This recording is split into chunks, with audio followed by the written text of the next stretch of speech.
और ये मकबूल जान साहब, बहुत शुक्रिया सर, आपने वक्त दिया। सबसे पहले सर, आपको क्या लग रहा है, हुकूमत इनकार ही करती नजर आ रही है 10 तारीख को आपको सिक्योरिटी देने से भी और पैसे देने से भी? देखिए, पहली बात यह है कि बहुत सारे बहाने तराशे जा रहे हैं। मैंने तकरीबन को 5 एक इलेक्शंस खुद करवाए हैं। आप मुझे बताइए कि फौज कहाँ तैनात होती है? फौज तो रिजर्व में खड़ी होती है। फौज कभी पोलिंग स्टेशनों पे आई है? एक दफा आई थी, बड़ी शोर शर मचा था कि ये बराह रास्त मुदाखलत कर रहे हैं।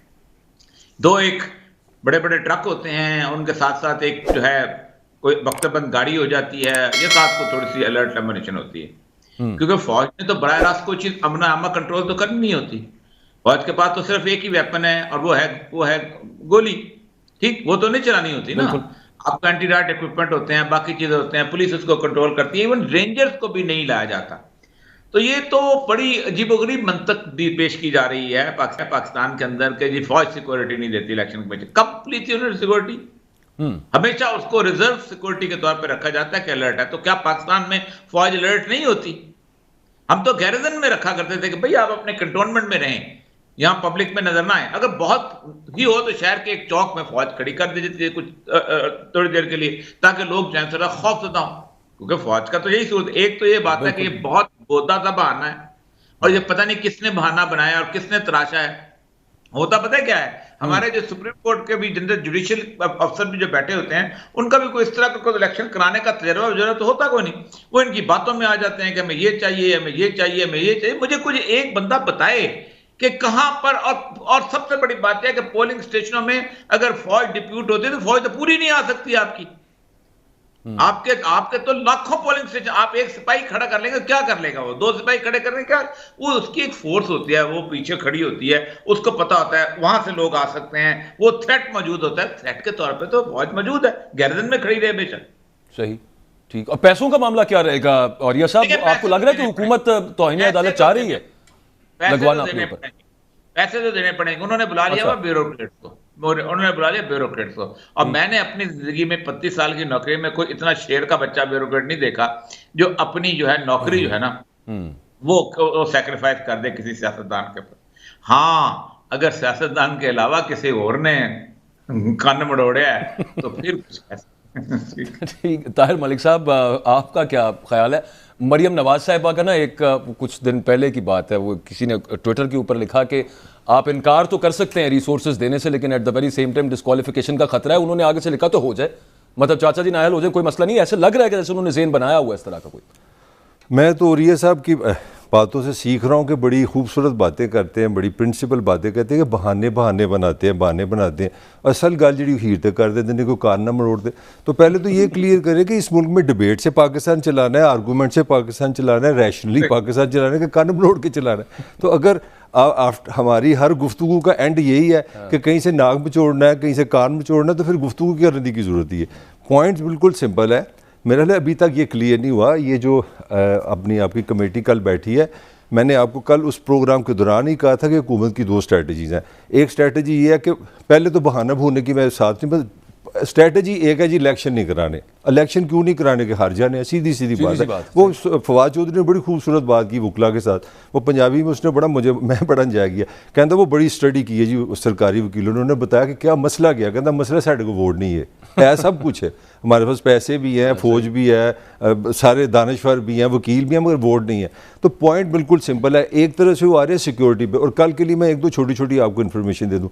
कल का सारा फोकस सिक्योरिटी पर है, और इसका मतलब क्या है? ये मैं रैशनल आपको बात नहीं कर रहा, ये तय पा गया कि हमने एक्शन करना है। इसका मतलब है आपने जो हाइपोथेसिस डेवलप करना है कि फौज मसरूफ़ है, आपने मसरूफ़ कर दी। और जाते जाते मैं एक चीज़ और आपको बता दूँ, अभी ये जो कल का इजलास हुआ है, इस पर कमेटी बिठा दी गई है, उसकी सिफारिशात आगे आनी है। और मेरी नाकस राय में मुझे लग रहा है कि वो कमेटी एकदम कहेगी कि जनाब जो इजलास हुआ था, जो कल गुजर गया जुमा, उसके तहत फौज भी मसरूफ़ है, फलां भी मसरूफ़ है, फलां भी मसरूफ़ है। तो बेहतर है कि सिक्योरिटी के नुक्ता नज़र से शायद इलेक्शन ना कराया जाए। अच्छा, और ये सब जो कल नेशनल सिक्योरिटी कमेटी के एलामिये में कहा गया कि ये जो टीटीपी के साथ आप कॉन्फिडेंस बिल्डिंग मेजर्स कर रहे थे, पिछली रिजीम जो कर रही थी, और जो दहशतगर्द छोड़े गए, जेलों से रिहा किए गए, उसकी वजह से सब कुछ हुआ, क्या इतना तपड़ है? फिर अगर रिस्पॉन्सिबिलिटी उन्होंने पिन डाउन कर दी है, ब्लेम भी कर दिया है, और फिर कौन कसूरवार है? इमरान खान को तो ठहरा रहे हैं, लेकिन असल में जिनका जो पॉलिसी जहां से फ्लो करती है उनकी तरफ जो इशारा कर रहे हैं, उधर एक अहम चमगोइयां शुरू हो जाती है ना कि जनाब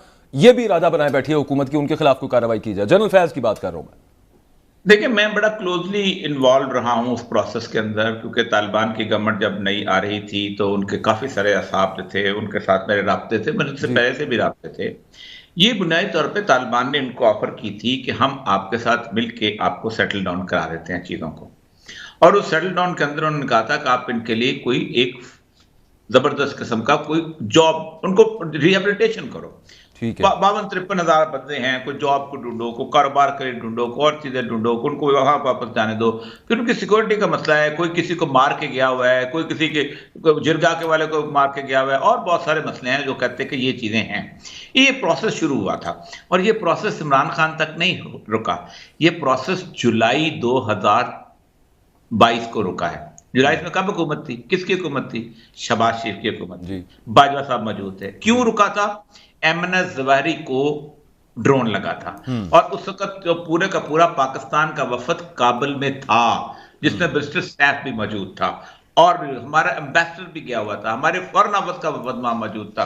तो उन्होंने कहा कि आप, कमाल बात है, आप हमारे साथ ये नेगोशिएशन कर रहे हैं, हम आपको सेटल करके दे रहे हैं, चीजें बिठा रहे हैं, और ये आपका जो है ये ऊपर से आ गया है, जहां एमएनएस जवाहिरी का आपकी स्पेस यूज हुई, आप जिम्मेदारी लें। अब इन्होंने जिम्मेदारी बना ली, कोई नहीं ली।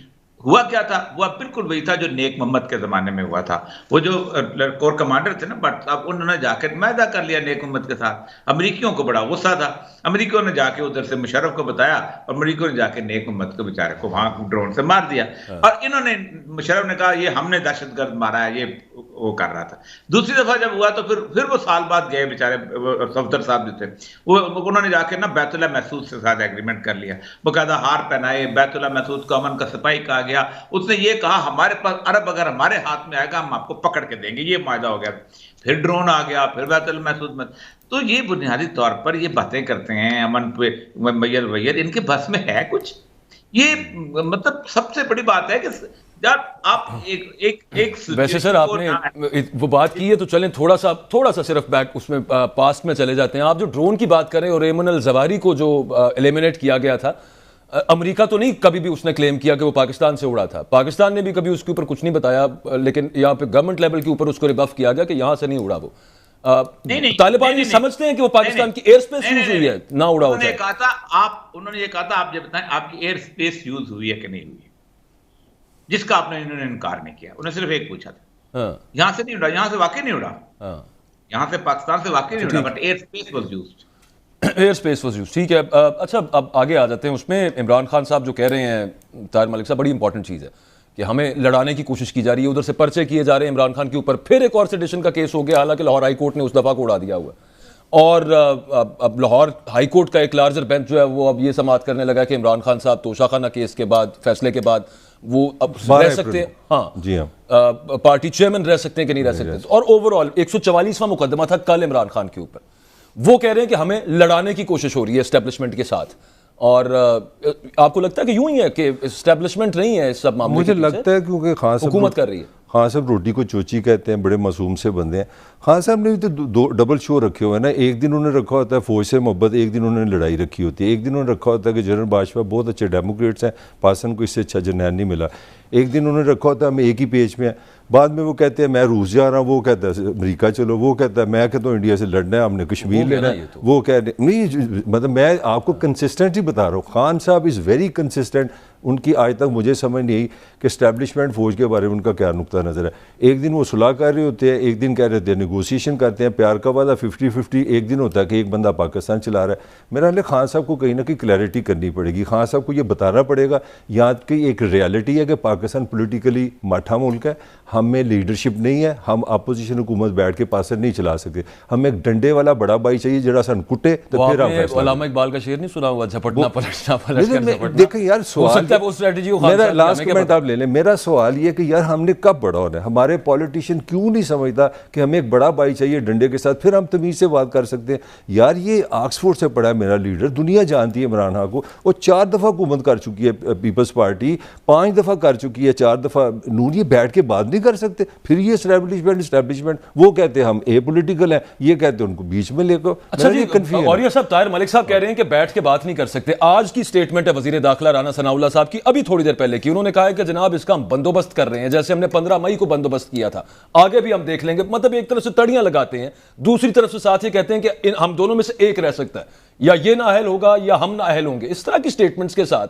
क्या बैठ के बातचीत हो सकती है? और फिर अगेन आपसे भी वही वाला सवाल है, is Imran Khan right in pointing this out के लड़ाने की कोशिश कर रही है पीएमएलएन एज सच, जितना मलबा वो चला जाता है एस्टेब्लिशमेंट के ऊपर उतना उनका शायद रोल नहीं है, ये बात दुरुस्त है क्या? देखिए, पहली बात है कि इमरान खान को उतारने के लिए पाकिस्तान मुस्लिम लीग नून कुछ वादे करके आई थी और कुछ वादे लेके आई थी, ये तो तय है। ठीक, उनमें से वादा ये था कि हमने इमरान खान को नाहल करना है और उसको इलेक्शन के दौरान कैद करना है। बिल्कुल ठीक, ये एक ऑब्वियस सी बात हो चुकी हुई है।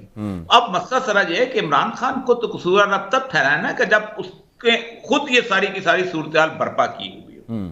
आप खुद अंदाजा करें कि इमरान खान जिस वक्त इसको नवाज शरीफ के ऊपर वो मुकदमे बना रहा था, जो इमरान खान ने तो बनाया ही नहीं।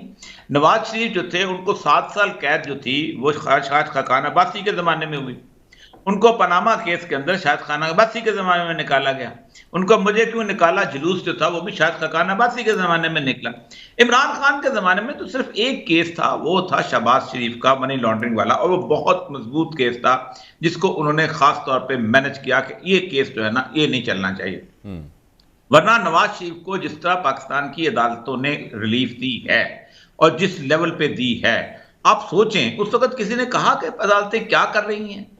ठीक, आप देखिए ना, वही किया ना उन्होंने कि जो मेडिकल स्टोर इसको थ्रेट किया गया, ये तरह मिलना साहब है ना, कि जिसने कहा था आप मुझे बताएं 2 दिन की आप जिम्मेदारी ले सकते हैं, इसके फिक्रे थे। जी जी बिल्कुल। आप क्या नवाज शरीफ की 2 दिन की जिंदगी की जिम्मेदारी ले सकते हैं?